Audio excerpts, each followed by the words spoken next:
Yo, what is going on YouTube? It is your boy GZTV. We are back with another video, and let us continue on our Marvel excursion, where we are here to talk about the 2008 American superhero film based on the Marvel Comics character, the Hulk. We have the original Incredible Hulk film, yes, the one with Edward Norton in it. And again, we are going on a Marvel journey. We're going through the whole cinematic universe, watching all of the movies in order that we haven't gotten to before. Now, you guys have seen, I've gone through the Captain America franchise a little bit, watched some of the Avengers films, watched a few of the Ant-Man movies as well. We've done a little bit of digging, but we are really here to get going on this. Again, we find ourselves introducing a new character to the Avengers Initiative, and although this isn't as interesting of a character to me anyway, he ends up being an essential piece for the super team. Again, the Incredible Hulk, a pretty important part of this Bruce Banner's character. This is usually a film that gets thrown on the back burner when comparing it to other MCU films. I'm going to be honest, kind of like a dark horse. Not because it is bad, but it just doesn't stand out as much as Iron Man or Captain America movies, and I honestly agree with that, which is why in this review I'm basically here to give my reasoning as to why most of the sentiments with this film critically seem to be true. I do think the critics got this movie somewhat correct. I mean, obviously shout out to Ed Norton. I think he's an amazing actor. Mr. Fight Club, a movie I don't believe I've reviewed on the channel yet. I've watched it, but still got to get a review out for you guys. I'll get to that. As well as Tim Roth, you have Mr. Funny Games and Mr. Pulp Fiction, as well as the lead singer of Aerosmith's daughter, Steven Tyler's daughter. You have Liv Tyler. I think this is my first film I've seen her as an actress in. Obviously, this is the only film I've probably seen her as an actress in. If she has any other big movies, I'll put them up on the screen. William Hurt, which I just know he's been an army general elsewhere. Decent cast. I think it's safe to say we can just get into this puppy. You know how these movie reviews go. Let's start with the premise, where we get introduced to scientist Bruce Banner, who is Edward Norton's character, aka the Hulk. Desperately seeks a cure for the gamma radiation that contaminated his cells and turned him into the Hulk. He got radiation poisoning and turned into this monster. His body had like a, obviously unrealistic, but it is the MCU, chemical reaction, and he turned to the Hulk. Cut off from his true love, Betty Ross, who is Liv Tyler's character, and forced to hide from his nemesis, General Thunderbolt Ross, played by William Hurt. Banner soon comes face to face with a new threat, a supremely powerful enemy known as the Abomination. I can't remember his original name, played by Tim Roth. So this Hulk origin story is a story as old as time. It is a pretty typical one, and obviously everyone knows how the Hulk kind of came to be. It's a general knowledge, especially if you read the comics, you watched all the old shows and animated series and stuff. You know how this goes. I mean, this guy who becomes a test subject for the serum that will make humans immune to gamma radiation. The experiment goes awry, and now he is sort of this criminal. He's kind of a part of this thing, and he has to sort of live in shame in Brazil. Like, things come up and all this stuff, you know, he's hiding away, he's living in shame, you know, he feels guilty for what he's responsible for, the destruction, and obviously something comes up and he returns to Culver University, where the experiment originally happens, and seeks to find an antidote with the help of doctors, including his love, Betty Ross, for this Hulk transformation stuff, to where if he gets too excited and his heart rate goes to 800 BPM, he transforms, and that whole stipulation is pretty cool. We'll get into everything later. I mean, obviously, someone within the organization wants to indulge in the Hulk stuff, the serum, that's the enemy. Cool stuff. Let's get moving.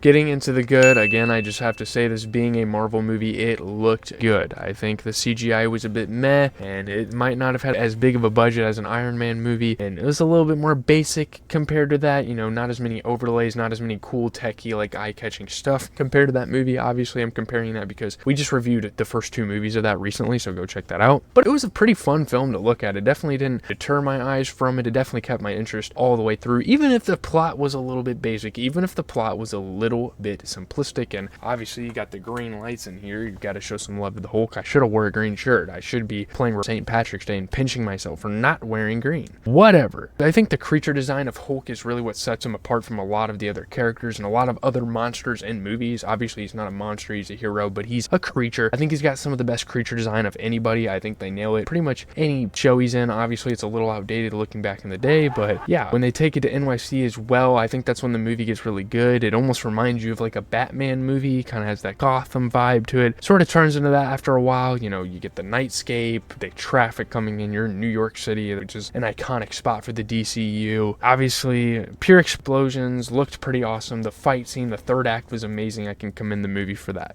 Decent fight choreography as well. I mean, it's obviously a little more blunt and forceful and not as like tactical and strategic and unique as the other Marvel spinoffs. It's kind of just like like I'm throwing your ass. We're not even trying to dodge each other. We're just beating the shit out of each other, which can be fun, and I think it was to an extent, but still a spectacle in a way. A lot of interesting settings and set pieces with this one, as Bruce is just all over the globe. He goes to all different countries. He's got to hide away in all sorts of different settings. There's not a whole lot that is overly impressive with this film. I mean, the concept is pretty good and unique. The Hulk is one of the only Avengers, probably besides maybe Thor, that isn't really a superhero. And obviously, you know, Tony Stark had to accept his role as Iron Man, but like the Hulk's never really been a hero. He's not really out there to save someone's life because he can't control himself. He really can't do that. He's sort of this being with godly power. He just happens to use it for good sometimes, and when someone calls upon him, Bruce Banner, being the smart scientist he does, agrees to do it. I like all the stipulations and all the setup for the character and just his origin and the cool sciencey stuff about it. I think where Tony Stark kind of goes in a more techie direction, it's cool to kind of get a different aesthetic behind it with the biological side. That's cool. This movie's unique in a lot of ways. Maybe not the plot, but just kind of the vibe of it. The pacing also is actually pretty good. I will commend it for that. They did a good job of kind of hinting at the Abomination stuff, kind of coming to be in that building in the background of this whole fight with the Hulk and the government. So that deserves credit. That's definitely something this film does better than Iron Man 2, which we just covered. A lot of movies seem to fumble the bag with plot. This movie definitely didn't do that at all. His origin story can be generic at times again. It was told in kind of murky fashion here, but I still think it is enticing enough to warrant a character in the first place and warrant a film. The only character I think I 100% liked here and didn't really have any gripes with was Tim Roth's character of Emil Blonsky, aka the Abomination, which I don't know where the hell he got that name and where the Hulk got his name. They didn't really explain that at all, but it is whatever. Tim Roth's character, I think he's a good villain. His character looked cool as well, almost like a swampy creature, almost like a rhino, almost like a croc, but like bigger and more bony, I guess. I liked his attitude. He was kind of like a snarky character, cautious, mischievous, going against General Ross. That was a cool dynamic, so I liked him for that. But as far as the truly good things with this movie, I'll just stop there. And now that I think about it, there's a lot more good to say about bad and okay, which might not reflect my rating as well, but getting into the bad, I mean, to be honest, I did not like Edward Norton as the Hulk. I just didn't like the role. He didn't fit the role of the Hulk. Don't get me wrong, I love Edward Norton. He is fantastic. He's a legendary actor. But after seeing what Mark Ruffalo has done with the character, and even the old Hulk, who actually made a cameo as a security guard in the movie, it kind of built a toxic outlook on this rendition of the character, because look at the other ones in comparison, and I mean, the comparisons, what do they call it? The Thief of Joy? You can't really enjoy this movie after seeing what a guy like Mark Ruffalo did with Bruce Banner, and it kind of sucks to look at it that way, but it's the god honest truth. I have to be honest with you guys. This is another case of Marvel recasting a character, and it just leaves a bad taste in your mouth. You know, look at Rhodey in the Iron Man franchise. You look back on Terrence Howard, he played the original, and he just starks in comparison. No pun intended, once again, I made that joke before, but it doesn't even come close to how Don Cheadle played the character, and it sucks to look back on it that way, but that's how it has to be. This is no insult to Norton. No way. I love him as an actor, but I just don't feel like he's kind of manly enough to play the role, if that makes any sense. Any of your gripes, any of your stuff, let me know in the comments, by the way. He kind of reminds me of like Steve Rogers pre-surgery, and every time he goes back to human form, it's kind of off-putting, because it's like, that's the guy that just fucked that shit up? No chance in hell. There's no fucking way that is the guy that just terrorized the city. Again, he's under the influence of the serum and gamma radiation, but doesn't seem like the type of guy that would even lash out like that and have a reaction. It doesn't even seem like he has that in his body. Ruffalo and the other guy, I can't remember his name, I'll post it on the screen, at least have a manly vibe. They're masculine people. Am I the only one that says that? Also, I liked Ruffalo's rendition being a scientific character, and in this adaptation, I don't think Bruce Banner doesn't seem like that at all. He doesn't seem as intelligent. He doesn't seem as insightful. I don't know. Just a lot of weird off-kilter stuff, and it sucks that Ruffalo fits the character so well. Otherwise, that probably wouldn't be an issue at all, and you probably wouldn't see this in the bad section at all in these videos. Funny enough, in the case of the next thing I want to talk about, it's kind of the flip opposite of a character. I think that the character is fine. I think she's fine, but the acting style wasn't great. I'm just going to talk about Liv Tyler acting out this character. I don't think she's a bad actress by any means, but the way she plays Betty Ross, it's not the greatest to me. Again, I'm not hating her as an actress in general. I just think the way she played Elizabeth was very over the top. It's a little nitpicky. This could be seen as a very nitpicky part of the video, but she's just overly emotional, and she's this cellular biologist or whatever, but when they go meet Mr. Blue, that guy's a fucking weirdo, by the way. I don't even really care to get into him in the video. She acts kind of clueless and doesn't provide any intellect, which I found sort of strange. Again, nitpicky, but it has to be said. There's definitely some weaknesses in some of these characters. So getting into the okay, just kind of getting into things, there's a lot of generalities you could put in the okay, but I think a specific thing that was kind of weird that bothered me slightly with this film, in between the action, the dialogue was so damn quiet. This is one of the most quiet dialogue Marvel movies I've ever watched, and it's not the streaming platform, it's not the TV guys, because I'm watching all of these Marvel movies on my living room TV on Disney Plus. So yeah, I had to turn up my TV damn near max level to understand the dialogue. By then, some of the details were a bit murky, which is where that murky execution of the story comes in. I'm blaming the fact that this movie is quiet. Yes, I fucking said it, and I need to get this fucking mop off my head,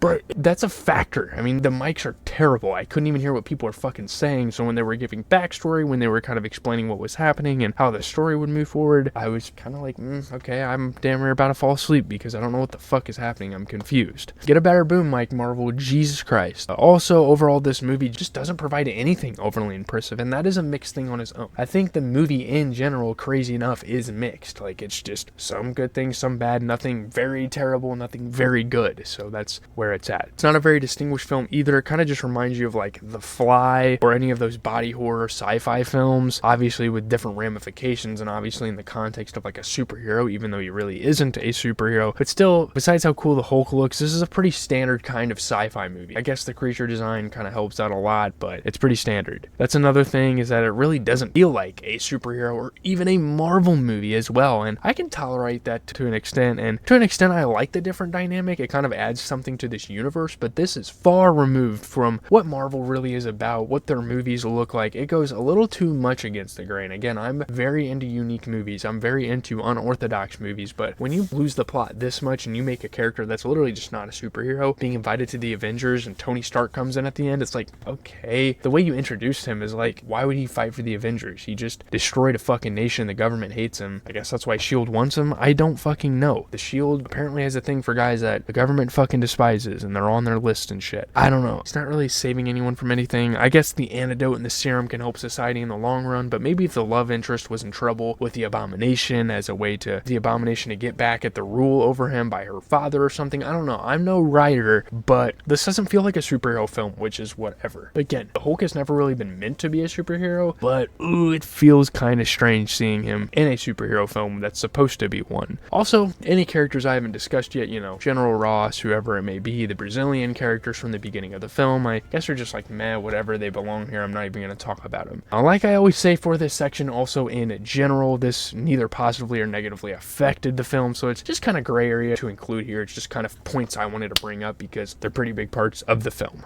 So just kind of getting into a review, you can bring up the tier list. This is probably one of the best examples of movies we have discussed on this channel where it's just like, whatever, it's fine, it does the job. I'm fine with this movie. It doesn't necessarily shit the bed, minus a few nitpicky things I had to get off my chest. It doesn't truly shit the bed. You're not watching it, you see a scene and you're like, oh fuck, I have to turn this off. It's not repulsive, and it's not boring either. I wouldn't even say this is a boring movie, despite me not understanding what the fuck was going on half the time. It's not a boring movie either, but it also doesn't exceed expectation and place itself as one of the best movies in this universe. It very well could be a middle of the pack film as far as the MCU is concerned, and again, I want you guys to tell me in the comments where you would rank this among the MCU. I think it is very much a middle of the pack. It's not as bad as the Eternals, but it's also no Avengers movie, which obviously is unfair. The Hulk is always, as a standalone character, always looked upon as a dark horse and always will be, but there you go. It's not offensive in any way, and that alone is something I can give this film credit for, because with some films, even great films, there are things that drop it a whole notch, but with this one, it was just to the point, follow the feature creature sci-fi formula, give it a Marvel budget and call it a day. With that being said, this is a perfect 7 out of 10, I think. That is a solid 7 out of 10 movie. That is satisfactory. That is a get the job done movie, which there's nothing wrong with that. I don't have anything wrong with that. I think it's just a fine movie. Would I rewatch it? Probably not compared to the other options that are available, but if I absolutely had to, I definitely would. So with that being said, it has been your boy GZTV. Leave a like, comment, subscribe. If you are a big Marvel fan, click that noti bell. Check me out. We're watching every MCU movie. This is going to span probably for the rest of the year. I'm going to try to do about a movie a week. We might even be able to get this in as a second movie of the week. I don't know how college is going to look. I'm leaving here in a couple of days, so we'll see what my content schedule is going to be like over there. It's probably not going to be super consistent, but click that noti bell. You can always come back.